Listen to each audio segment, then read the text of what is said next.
जय जय ओम श्री राम जय राम जय जय राम ओम श्री राम जय राम जय जय राम ओम श्री राम जय राम जय जय राम ओम श्री राम जय राम जय जय राम ओम श्री राम जय राम जय जय राम ओम श्री राम जय राम जय जय राम ओम श्री राम जय राम जय जय राम ओम श्री राम जय राम जय जय राम ओम श्री राम जय राम जय जय राम ओम श्री राम जय राम जय जय राम ओम श्री राम जय राम जय जय राम ओम श्री राम जय राम जय जय Ram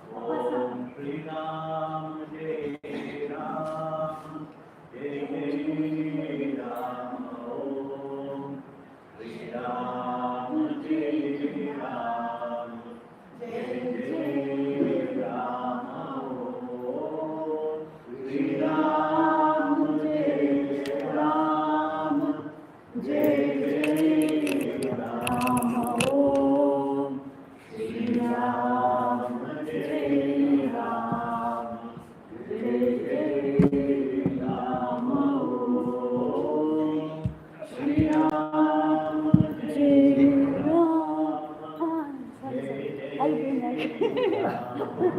Lord Krishna. Direct reading.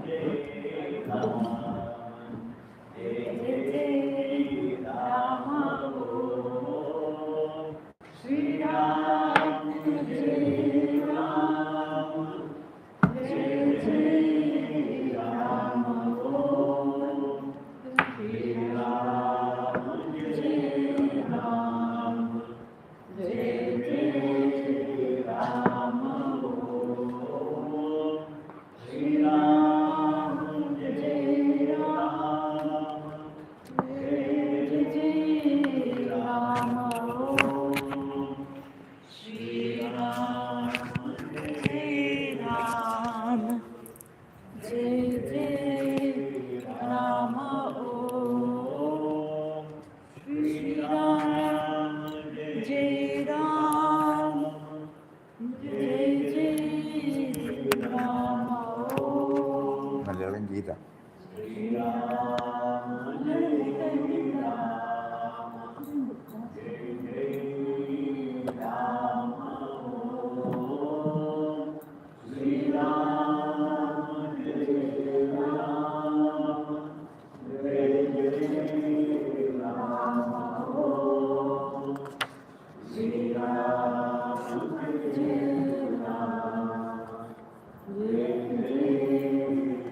Om Shri Ram Jai Ram Jai Jai Ram Om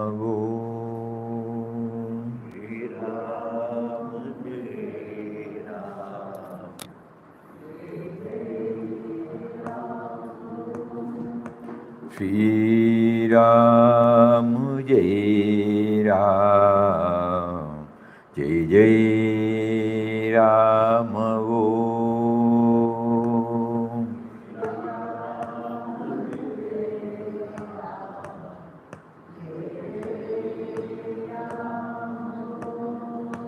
Shri Ram Jai Ram Jai Jai Ram Om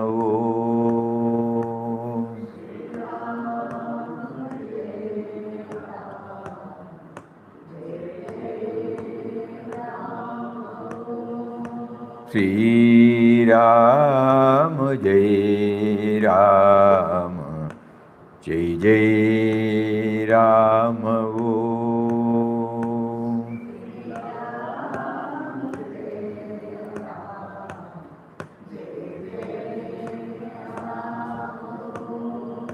Shri Ram Jai Ram Jai Jai Ram Om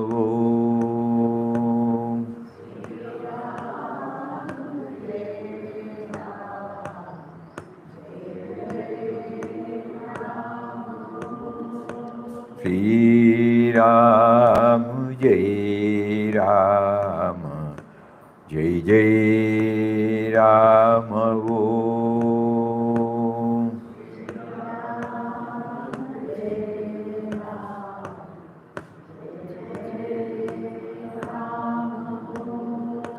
Shri Ram Jai Ram Jai Jai Ram Om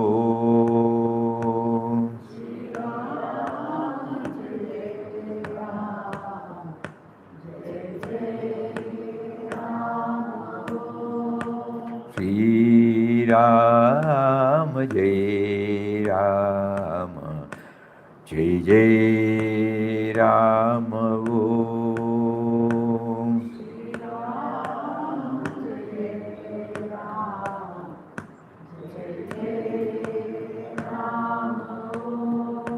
Shri Ram Jai Ram Jai Jai Ram Om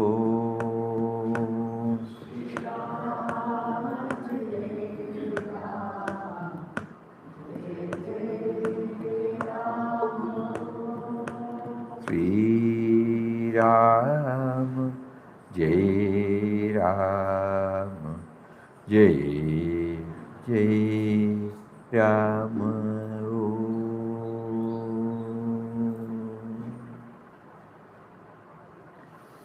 Om Shri Ram Jai Ram Jai Jai Ram. Hari Om to everybody. Pranam, sir. Pranam, pranam, pranam.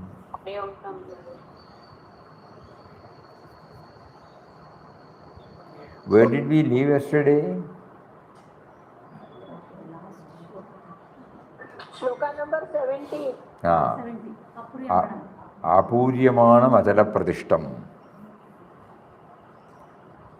Apuryamanam Achala Pradishtam Samudramapa Pravishanti Yadvat Tadvat Kama Yam Pravishanti Sarve Sashanti Mapnoti Nakama Kami. One of the beautiful stanzas. All stanzas are beautiful. Each one is competing to each other. According to Yogananda Paramahamsa, he says, as rivers flowing into the sea, keep it ever full, but do not disturb its changeless vastness. So the streams of desires, transmuted and absorbed within the changeless oceanic self, have no ripple effect in the Muni, but keep him overflowing with energy, contentment, and peace that never oscillates. So these, when he was portraying the picture of a stitaprajna, he is trying to give us some clues. Many rivers join the ocean.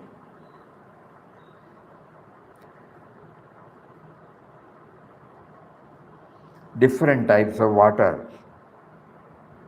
But the ocean remains calm and quiet. It is not affected by anything that is coming to him or anything is in and around.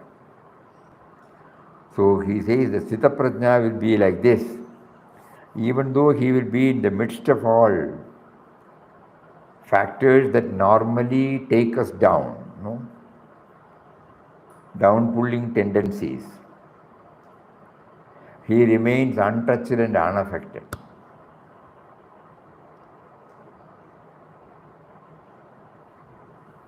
Through self-control. That is very important. So nothing wrong with the objects outside. It means that only when I am not in a position to insulate myself from its attractions,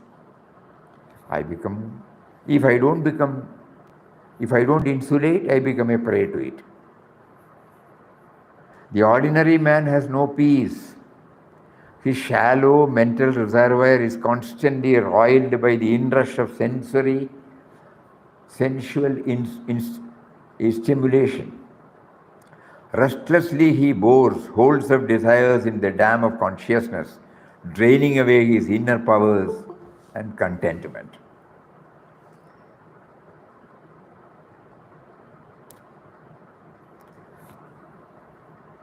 Sees an advertisement, tries to go in for it, develops an affinity to buy, So instead of need-based life, slowly, unknowingly, it becomes desire-based life. This is enough for me, that contentment.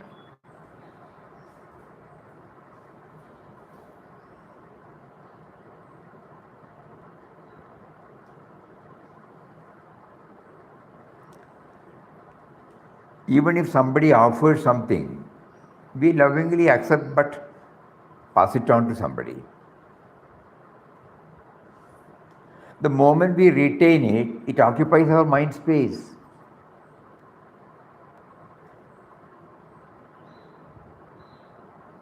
Papa never used to carry during his travels, anything. So from Bombay, when he left to Godavari, what is that? Tapovan. His Purvashram brother gave him a packet of so many things, Papa was finding it not comfortable, but he did not say anything. But as soon as an opportunity came for him to share, immediately he gave. So that incident makes us, that though we are content within, we should ensure that even under the banner of somebody's love, it should not be, that is, no oscillation. A peace that never oscillates. Our mind will immediately justify, lovingly he gives, you please take it. Yes, we have to take it, we have to honor his sentiments. But at the same time, God has given you the contentment, so God is making you to accept it, to pass it on to somebody who is in need of it. This is the learning from Gita. We are trying to understand not Gita. We are trying to understand what Gita means to me. to my workaday life, how does it serve?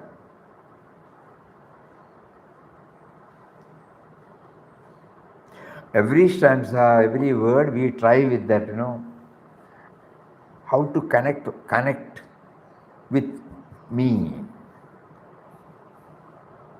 The stanza was a favorite with my great master Swami Yukteswar, and was oft quoted by him.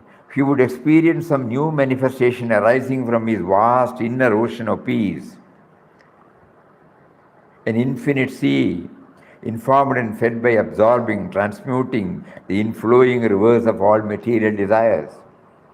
Then he would express in a sonorous voice the realizations he was feeling within. His very face shone with a great inward light. At such time, those around him who were spiritually sensitive could feel my master's overflowing perception of peace being transferred to them. I often inwardly hear him reciting this Gita verse in Sanskrit, just as I used it in years gone by. When the waters of the reservoir of the inner peace, this is very important for all of us. When the waters of the reservoir of inner peace trickle out through many tap holes of little desires, those streamlets are greedily absorbed by the desert soil of material perceptions. Soon the reservoir and the desert alike are become dry. The sea, unlike a small reservoir, is vast, ever newly supplied by the rivers that flow into it. The sea is deep. Its mighty heart seems quiet, motionless. In the man of peace, his soul is a sea of contentment, in which his whole consciousness is immersed.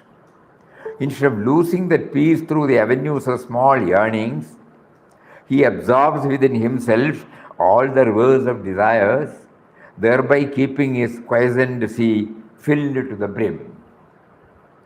On the contrary, a man who possesses a small reservoir of peace, and instead of enlarging it by self-control and meditation, lets the waters run out through 1,000 channels of harmful desires, soon loses all his contentment.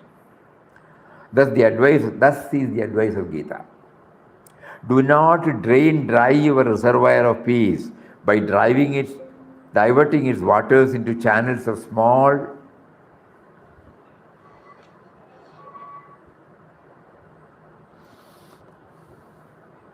but ever-growing desires. The true devotee desires less and less, finds more and more in his soul a sea of contentment. This counsel... The leaks, all the leaks should be plugged. Leak should be plugged. Leak should be plugged.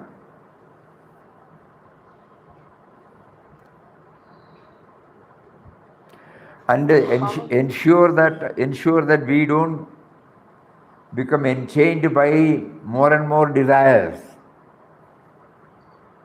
What is essentially required, it's okay. That is called need-based life. Anything other than that, no. It can be lovingly declined or lovingly passed on to the needy one. Very difficult. When once a possession comes, it occupies our mind space. So that is why in the... And the paragraph full of Tamil konjam sonnala.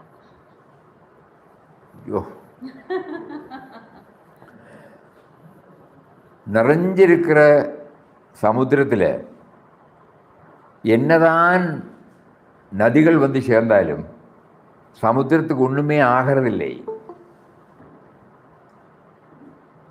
அது மாதிரி நிறைஞ்சிருக்கப்பட்ட ஒருத்தருக்கு என்னதான் வெளியிலேருந்து எந்த மாதிரி desires வந்தாலும் அவரை affect சபலங்கள், மோகங்கள், தேவைகள், ஆசைகள் safety. நமக்கு என்ன வேணுமோ அது போரும்.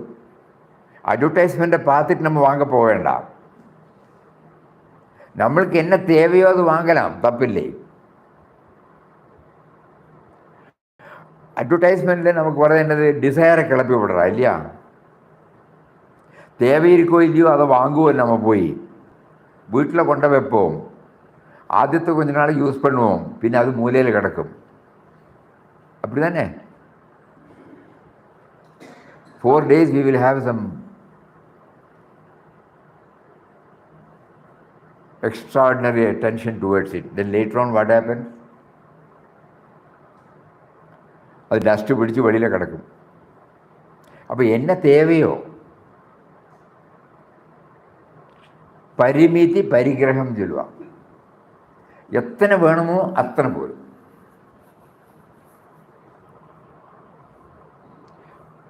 பரிகிரகம் இல்லாமல் இருக்க முடியாது. ஆனால் அதுக்கு ஒரு பரிமிதி, அது அவாவா டிசைடு பண்ணணும். இல்லட்டா இது போயிட்டே இருக்க முடியும். அப்போ பகவத்கீதையில் கடைசியில், அந்த 2ஆமத்தில் கடைசியில் 18 ஸ்லோகத்தில் பகவான் வந்து அர்ஜுனன் கேட்குறாரு இல்லையா, எப்படி இருப்பார் அந்த மாதிரி இருக்காது, அது நிறைஞ்சிருக்கப்பட்ட மனுஷன் எப்படி இருப்பார்னு. அப்போ அந்த லட்சணங்களை ஒருவனா சொல்லி சொல்லி சொல்லி சொல்லி வர்றார். இதை நம்ம வாசித்த பிறகு நம்ம லைஃப்பை பார்க்கலாம்.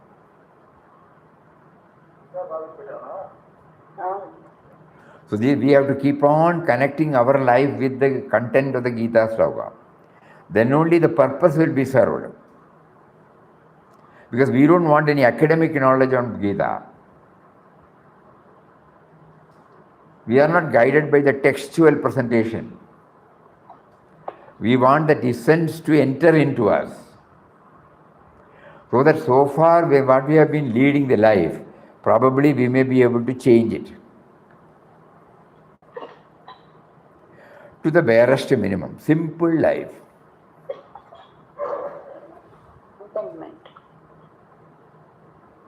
God will test us. So many people will offer so many things to us. So this apuryamana madala pratishtam, that should come back to our mind always.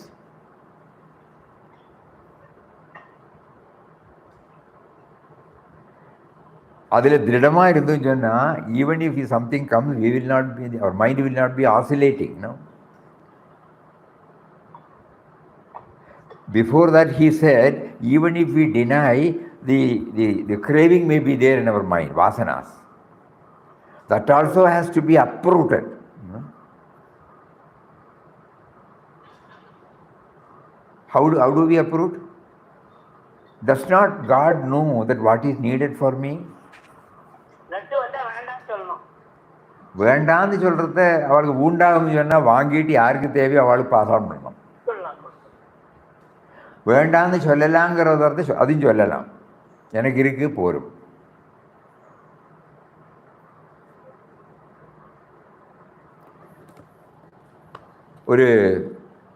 ஒரு இன்சிடெண்ட் ஞாபகம் வருது. Probably we would have shared this. All these things every time we share. There was a marriage in Chennai. One of our friends, close friends on those days, he was getting married. Normally we don't go for any marriage even when we were in Wayanad. But this time he said, this is a special type of marriage, you should come. There won't be many people. So we said, okay. So the arrangement is 25 people from the bride side, 25 people from the groom side. The marriage will be performed in the Mylapore Sai Baba temple, and the food expenditure will be shared by both. So it's the simplest. Though so many people will say, under the banner of marriage, they make such a big fuss. So many. He was employed in Hindustan Liver, she was employed in Siemens. A lot of friends are there, so they said, we will give you a cup of tea in the evening, that's all. You don't have to come to the marriage. So it was very nice, so we attended.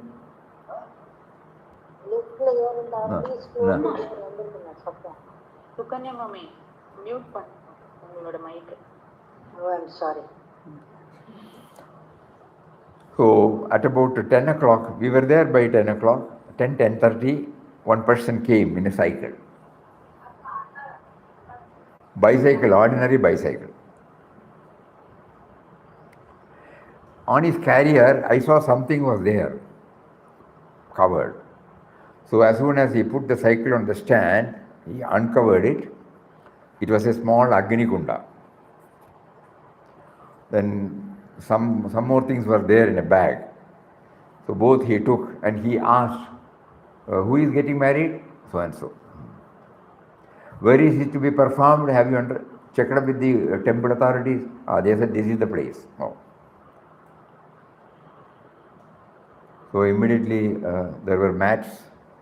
So he removed the mat and placed the Agni Kundam. All the prerequisites for the homa, it was all kept ready. Then he looked at the small gathering. Who is the bride? Please sit down. Who is the groom? See, if you are not attentive or if you are not interested in all the ritual that is going to take place, don't make me to repeat. I can straight away go. I will not take it. I will not feel hurt. But if you are interested to know what we are performing, what should be the mental attitude of both of you, then I am prepared to do it.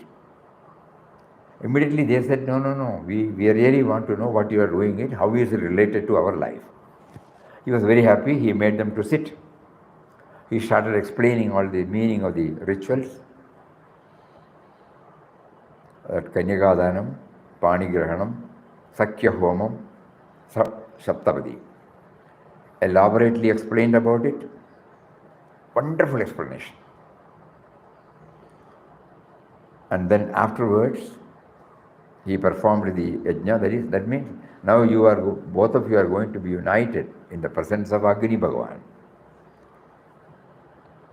And then everything was over. 1 hour he should have taken.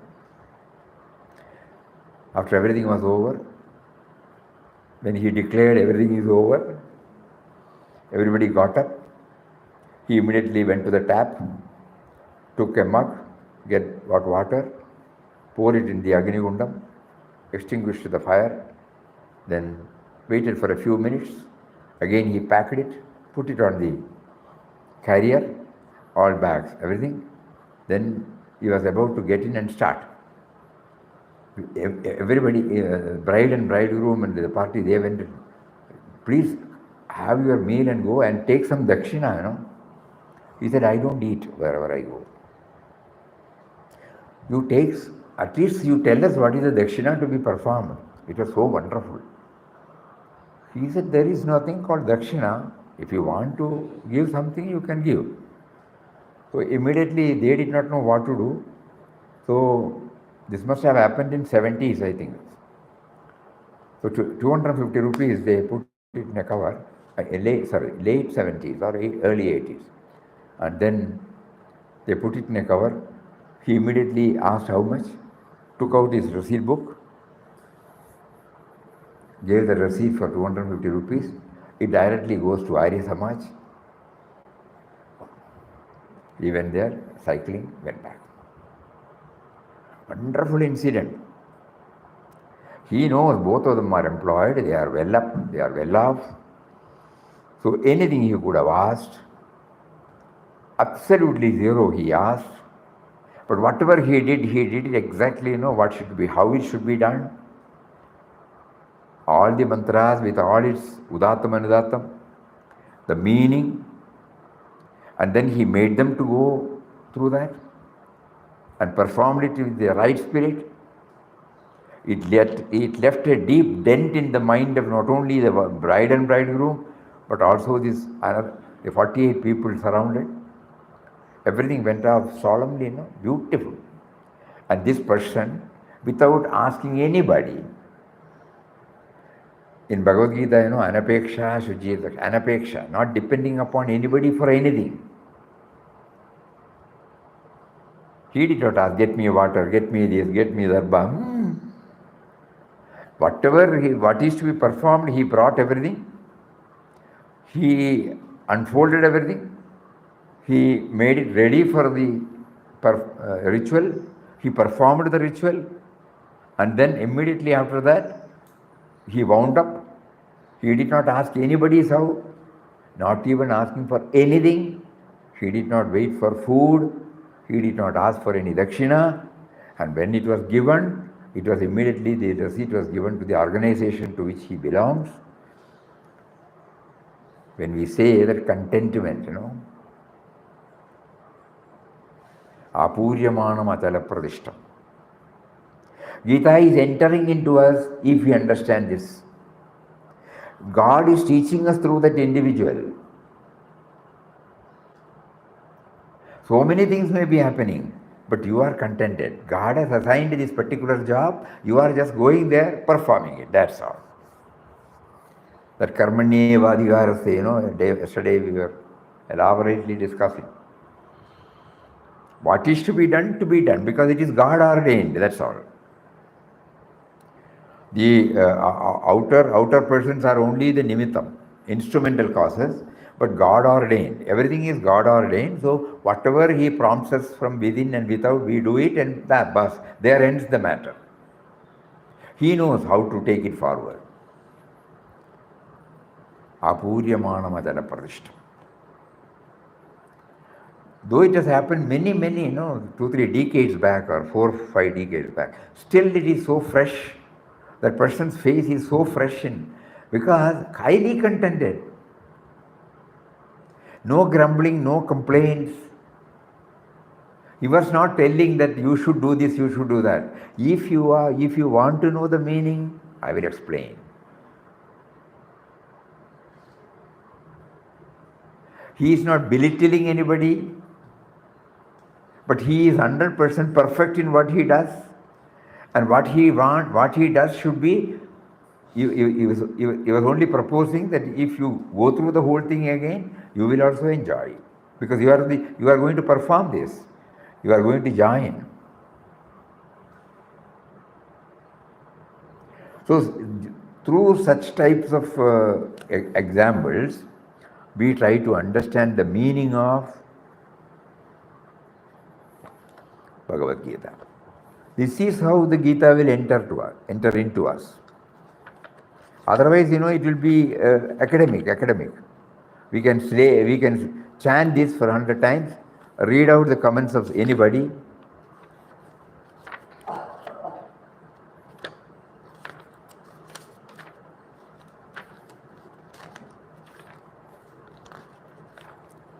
So, thus the advice of the Gita, do not drain dry your reservoir of peace by diverting its waters into channels of small but ever-growing desires. Contentment is, there is nothing is going out. You are ever full. Like the samudram, the ocean, you are always full.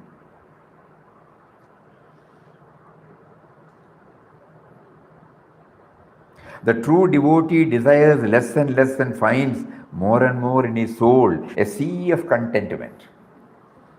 This counsel does not mean that one should not abandon good aspirations such as helping others to know God. By noble desires, the devotee does not lose his peace, which gathers enforcement by distribution.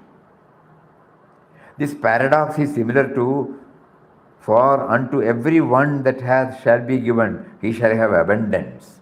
Jesus says, in spiritual life, giving is receiving. Desire to give joy to others and the outgoing activity of giving peace to others bring back to the devotee a greater peace and joy. Papa puts it in a simple language. Joy, love begets love. No? Joy begets love. Peace begets peace. But the satisfaction of any selfish desire leaves the devotee a poorer man. Letting the soul peace run out through the channels of harmful desire is wrong, but reinforcing the soul with spiritual ambition that yields joy is right. Everyone should try to become an ocean of peace by bringing within himself the rivers of joy from the ecstasy with God and from association with good men, study of the scriptures, selfless serviceful activities, nurturing spiritual desires and ambitions. The inner bed of one's consciousness should be dug deeper and deeper with the dredging machine of profound meditation, that the incoming joys of others and their powers of virtue and the rivers of all other sources of goodness may find ample accommodation. The man of God is constant and changeless in his joy, like to a vast deep ocean. He is constant and changeless. His mental reservoir has become expanded into the sea of the divine. He attracts the rivers of goodness in other souls to flow into his being and finally commingling in the eternal sea of God. So this is how Yogananda Paramahamsa explains about this beautiful slogan. It's a very, very, very, very powerful message. Hari Om Swamiji. Hari Om. Is it Brahmic bliss? Huh? Bliss absolute. Brahmic bliss, is it? Everything, peace is God, peace is Brahman. Yes.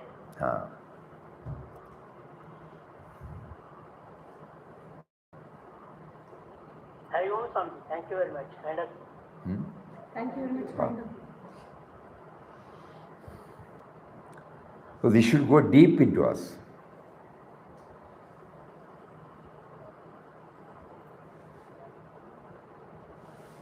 This can come only when we know that the great provider has been providing everything to us. Yes, Padmaji. Mataji, I did not know the meaning till now. It is so beautifully explained that it is the desires which are flowing like a river. And that I did not know. I thought we are all small jiva, meeting the ocean, the Paramatma. Like that I was thinking. We are only praying to the indwelling reality when you make us to go through each and every slokas. Now, first chapter and second chapter, 119 slokas. Kindly enable us to remember the experience you gave us, but we did not connect it then. Now we will make an attempt to connect it with our own experience. Then only the Gita is entering into us, Otherwise it is a book. We will chant the sloka, we will read the meaning, we can reproduce something. But when you have actually witnessed this, it makes a deep dent. So when will this contentment come again? Again now, we are asking. How will I feel I am full? I will feel full only when I know that the great provider who gave me a human birth, which was not asked by me or consulted with me, and how he gave us all the basic fundamentals to begin with our heart, to begin with the blood circulation, to begin with the digestive system, to begin with the breathing system. These are all the fundamentals to keep the individual alive. Did I do anything for that? So the great provider, while providing me, facilitating me with a human birth, Puja Swamiji used to say, human birth is a gateway to liberation. No? So when he gave me the gateway to liberation in the form of his body, he saw to it that everything is provided without my asking, without us giving him a list.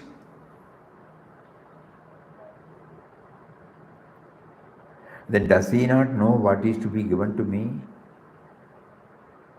So this can come only when I become always conscious of his presence.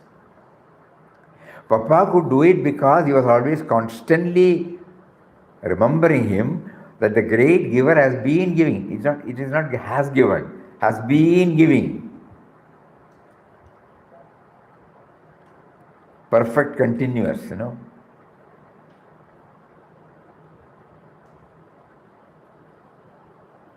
Nisarga Datta Maharaj used to say this in a beautiful way.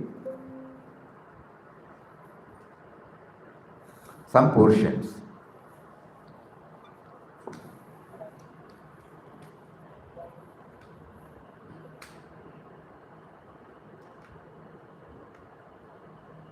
Just like we did not do anything for our mother getting us conceived. Blunt statement. He goes to our very origin. Just like we did not do anything for our mother to get conceived, neither were we consulted. Further, and this is important, what is it that was latent in the tiny speck of matter which was conceived that caused it to grow into a fully developed baby with blood, flesh, marrow, bones, first in our mother's womb and thereafter in this world, until it is now sitting and discussing philosophy. Up to this stage, From that stage to this stage, were we consulted? Did we have any role?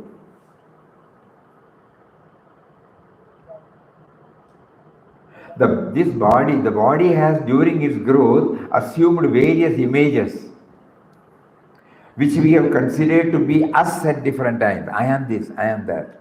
Son of so and so, husband of so and so, wife of so and so, manager of so and so, CEO of so and so. Like that, no? These are the images we have. The body has during its growth assumed various images which we have considered to be us at different times. But no single image has remained with us constantly. And yet, there is something which has indeed remained without any change. I was a child, I became an adolescent, I became an adult, I became a youth, I became a middle-aged person, now I am a senior citizen. The I is common, no?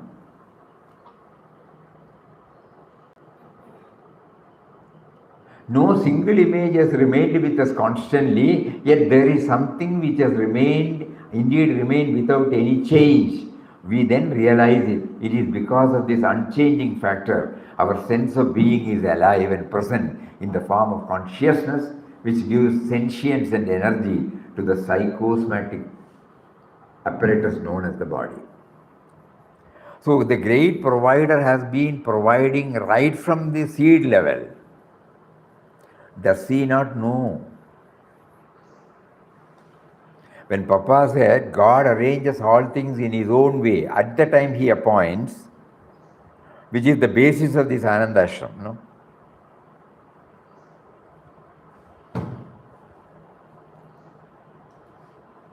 That is why no planning, no mobilizing, no estimating, nothing, But everything goes on well.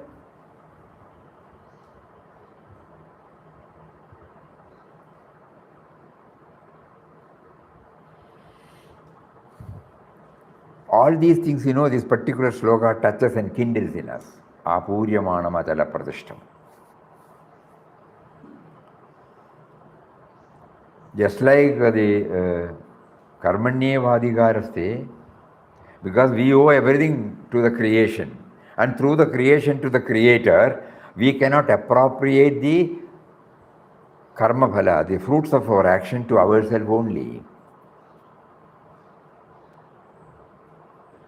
Just like that's also important. Similarly, this is also most important. It reminds us of leading a need-based life, contented life. Whatever may be the outer circumstances, whatever may be the cravings that are expressed by others, if we take it as a test being meted out to us by God, fullness. That is enough, that is enough, that is enough.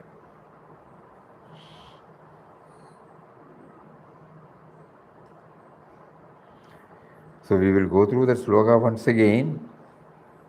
Apuryamanam achala pradishtam samudramapa pravishandi yadvat tadvat kamayam pravishandi sarve sashanti mapnoti nakama kami.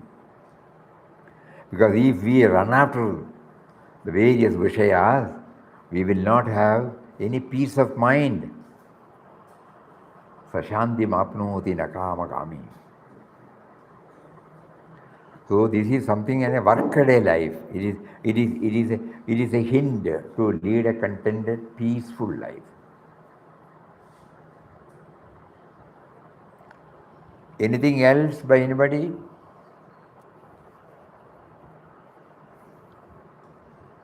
Swamiji. So Papa knows our spiritual requirement also. He has brought us till this far. So he is taking us ahead. So rest assured he will hold us, provided what? Our surrender to him is complete. If there is an element of sense of individuality, they are asserting that I will do this, I will go through the Gita, I will master it, finished. Out of his love for me, he is now providing all these facilities. Not merely through words, but make me to remember the wonderful examples. Papa is feeding us, Swami. Throughout in quest of God, do we not see this? Ever contented. Somebody gives him a deer skin to sit. Normally he doesn't carry anything. Next time Ajmer, somebody goes, one Muslim friend and comes, he wants to join Papa forever. Then Papa said, no, you continue your own. And finally, he was motivated to leave. Then he said, you give me something, I will remember you. Then he looked at, can you give that deer skin? Immediately with all love, it was part. And Papa he said, gave away his Kaupinam. He was trying to give away his Kaupinam also. Kaupin. That is in the vision of God, it will come. More elaborate. So now we are trying to understand the theme, Understand the theme. Contentment. Purnam.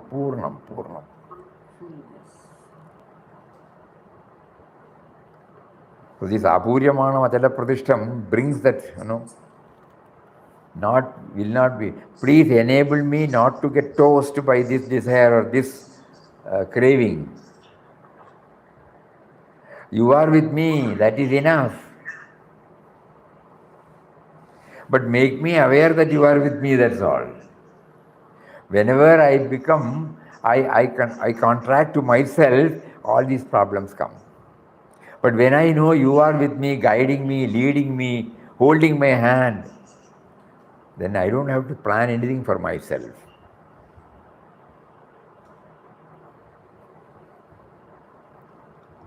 A slave is a slave because He's free. a slave is a slave because He's free.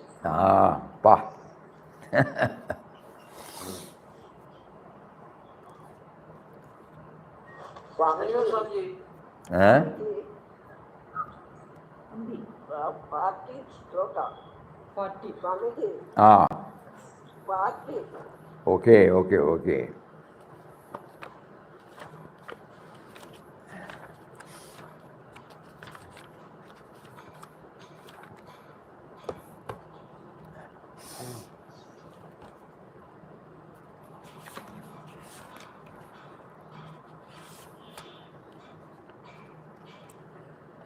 Neha Vikramanu.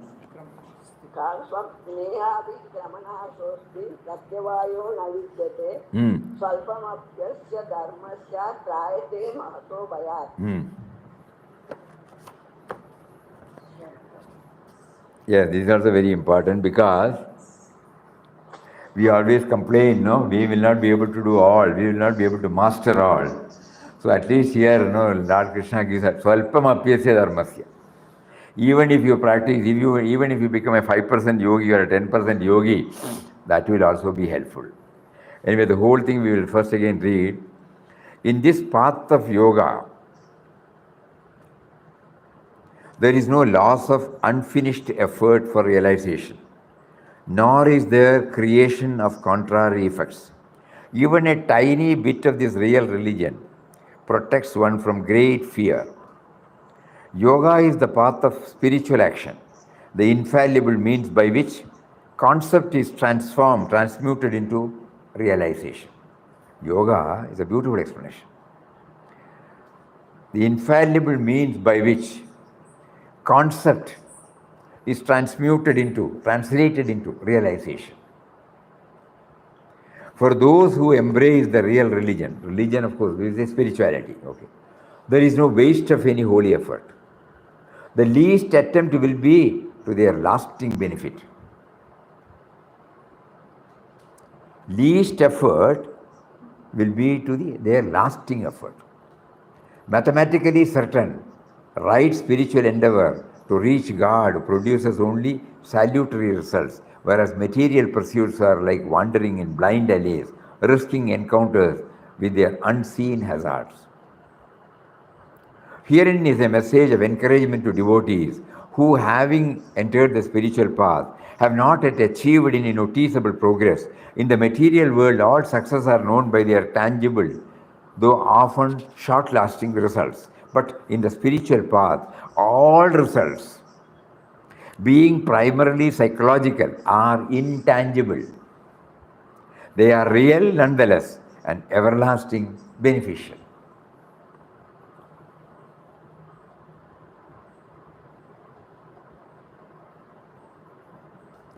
The example we shared, it is intangible, the impression it gave, but it stays with us, Anybody who had helped us, anybody whom we have seen helping others, sacrificing for others, when we happen to see what a effect it has in our lives, just think about it. We were attributing to that individual, okay, it's all right. We did not know that God was doing through that, okay, it is all right. But still that goodness, because goodness is godliness. That is what here he says. But in the spiritual path, all results are intangible, but they are real nonetheless and everlasting, beneficial. Everlastingly beneficial. Spiritual results begin as subtle transformation in the consciousness of an inner being. They are to be measured according to their peace-giving qualities. When a devotee meditates deeply, he is bound to feel an ever-increasing peace, which after all is more precious than any worldly possession. To maintain the peace within, in spite of the ever-changing circumstances of life, is to be happier than a king who, amid outwardly favorable circumstances, may be inwardly miserable. When a devotee advances very far, this inner peace becomes the consciousness of omnipresence, omniscience, and omnipotence. The devotee then controls the switch that runs the factory of cosmic creation. Another interpretation of this stanza is that the correct practice of true yoga can never produce harmful effects, whereas certain formal religious rites calculated to give specific powers, as described in various scriptural texts, may produce no results or wrong results if performed with even the slightest inaccuracy. This point is illustrated in the story of the Puranas.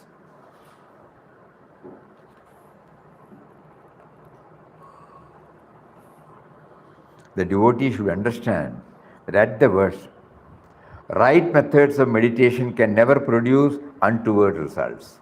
Wrong methods, of course, are not beneficial, whether in meditation or in anything else. Great masters who have realized God have taught the spiritual methods and techniques that lead to God realization and liberation. As pure sugar can never taste bitter, so divine techniques of meditation such as Kriya Yoga can produce nothing but the sweetness of peace and infinite blessings. Saints have declared that if a person even once really desires salvation, that desire is firmly planted in the superconscious mind. No matter how long ignored, it will germinate when favorable opportunity arises, whether in this life or in a later incarnation. So the devotee should remember that even a momentary entry into the kingdom of meditation may ultimately mean his freedom from the karmic prison of births and deaths. Someday, some life, each man must take that first divine step. This stanza does not mean, of course, that a little meditation will ensure freedom from cosmic delusion.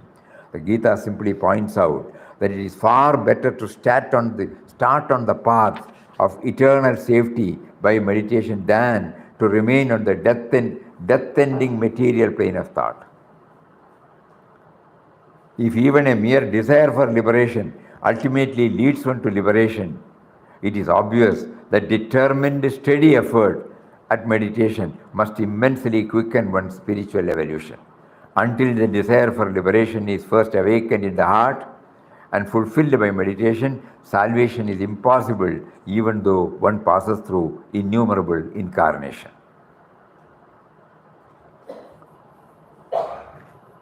So here he specifically mentions about this particular one.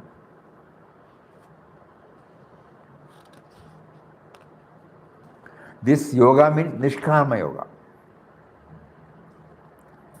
When we carry on with this yoga, Nishkama Karma Yoga, where we know there is no vested interest involved, we are prompted, we act. It is a spontaneous act, and it will not have any ill effects. Selfless action. Yoga of selfless Selfless action. Because up to this 39th sloka, he was talking about Sankhyan philosophy, From this stanza onwards, he tries to enter into the action level, karma part.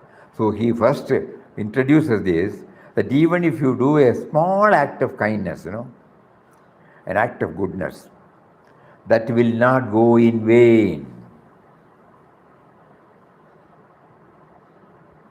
Swalpam apyasya dharmasya. Even if we do that once, it will have, not that we should be contented with that, but the assurance is there that this will never get depleted. It is a saving for our spiritual journey, and it is inexhaustible.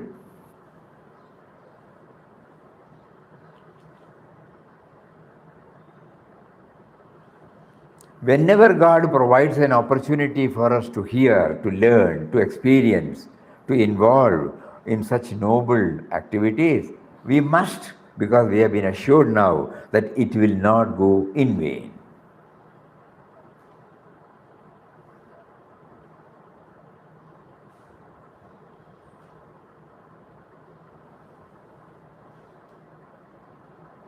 Any act, when he makes us to observe an act of sacrifice, an act of selflessness, an act of perfection,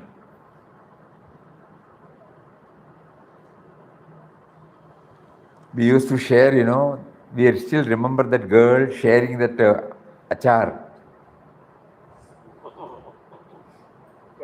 Perfection. She wanted everybody, that 7 or 8-year-old girl, we were having a camp for children in a far off place from here, about 30 kilometers.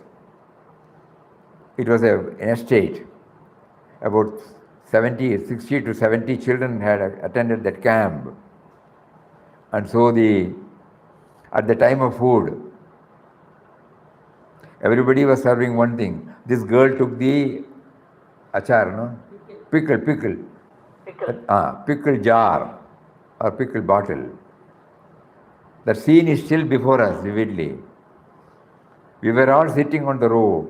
She cannot even hold, and then she will sit before us,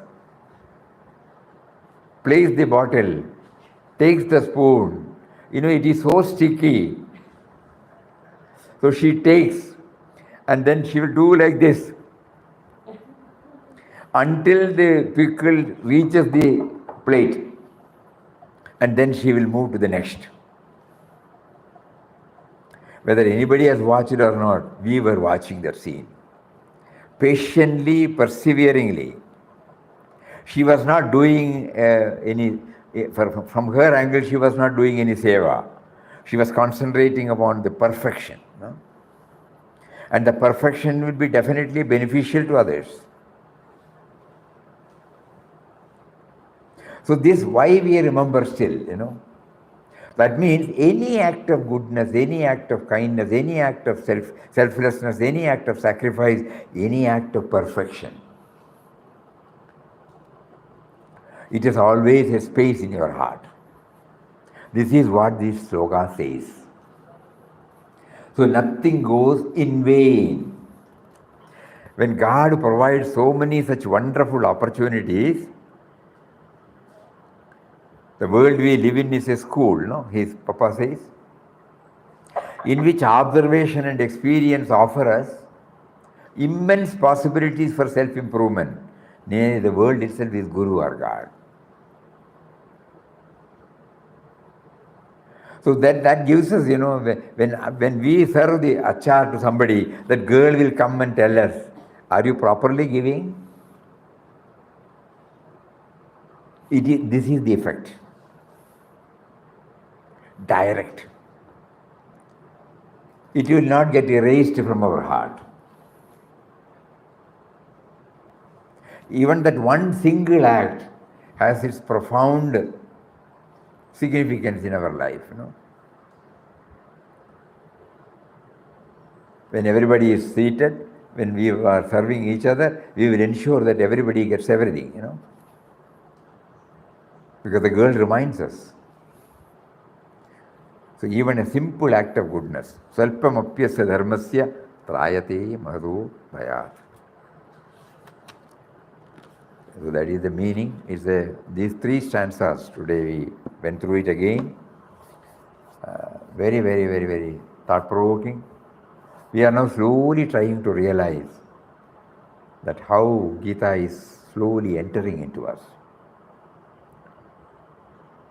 Though it is in a crude form, we always say our mastery of Gita should reach a stage where Gita text is not there, Arjuna is not there, Krishna is not there, Kurukshetra is not there, Kauravas are not there, Pandavas are not there, but Gita becomes ours. If we approach each and every sloka with this attitude, slowly it will percolate into our system. And the moment somebody says the word Gita, some of it will definitely come back to us. Not the academic textual mastery, but the essence. Some of we may not, at the beginning, it was made clear to us. We may not be able to remember all the 701 slokas. Not necessary.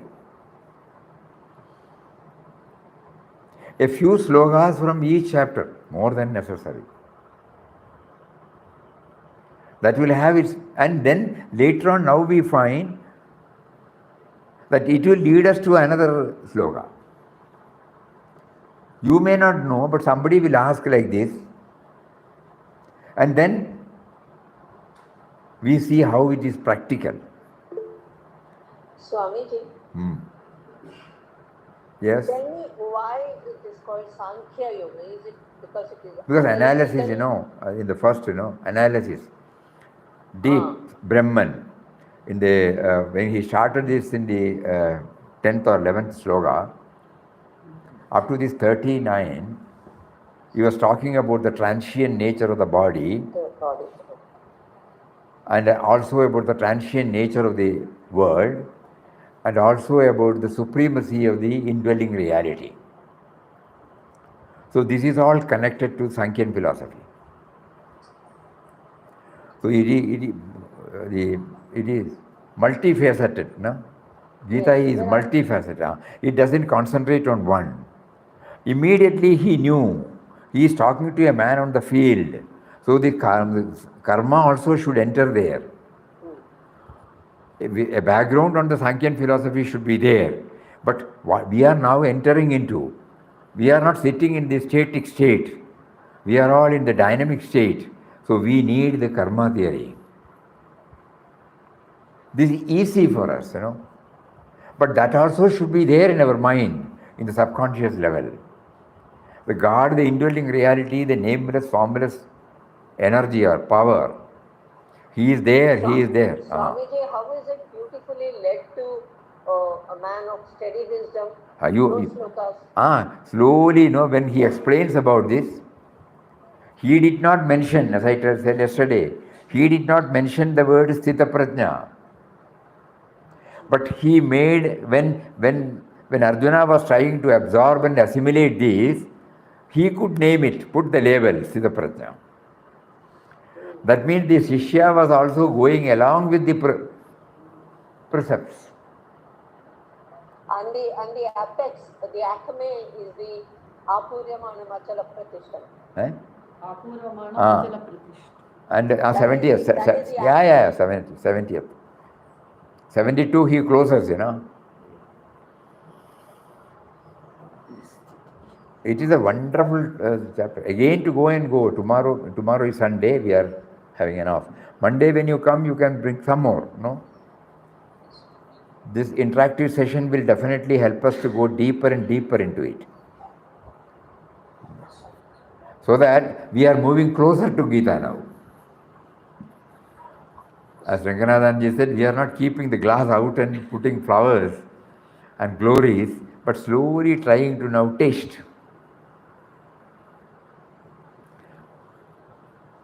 So let us pray to Papa, who is seated within, who has prompted us to take it up. He let him enable us to really enjoy the Amritam in this. Gita Amritam.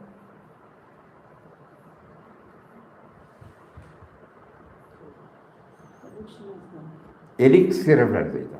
This is Bhagavad Gita taught to Arjuna by Lord Narayana himself, written in the middle of Mahabharata by the old sage Vyasa, Parthaya Pradibodhidam Bhagavad. And then he who showers the elixir of Advaita on us. O mother of 18 chapters, I meditate on thee. O Bhagavad Gita, the destroyer of illusion of manifestation. Even we have not dwelt more and more on the Prarthana sloka, Dhyana slokas. That's also wonderful. Time permitting, we will try to take it up also during the next week. Hari Om, Hari Om. Om Shri Ram Jai Ram, Jai Jai Ram Om.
Hari Om.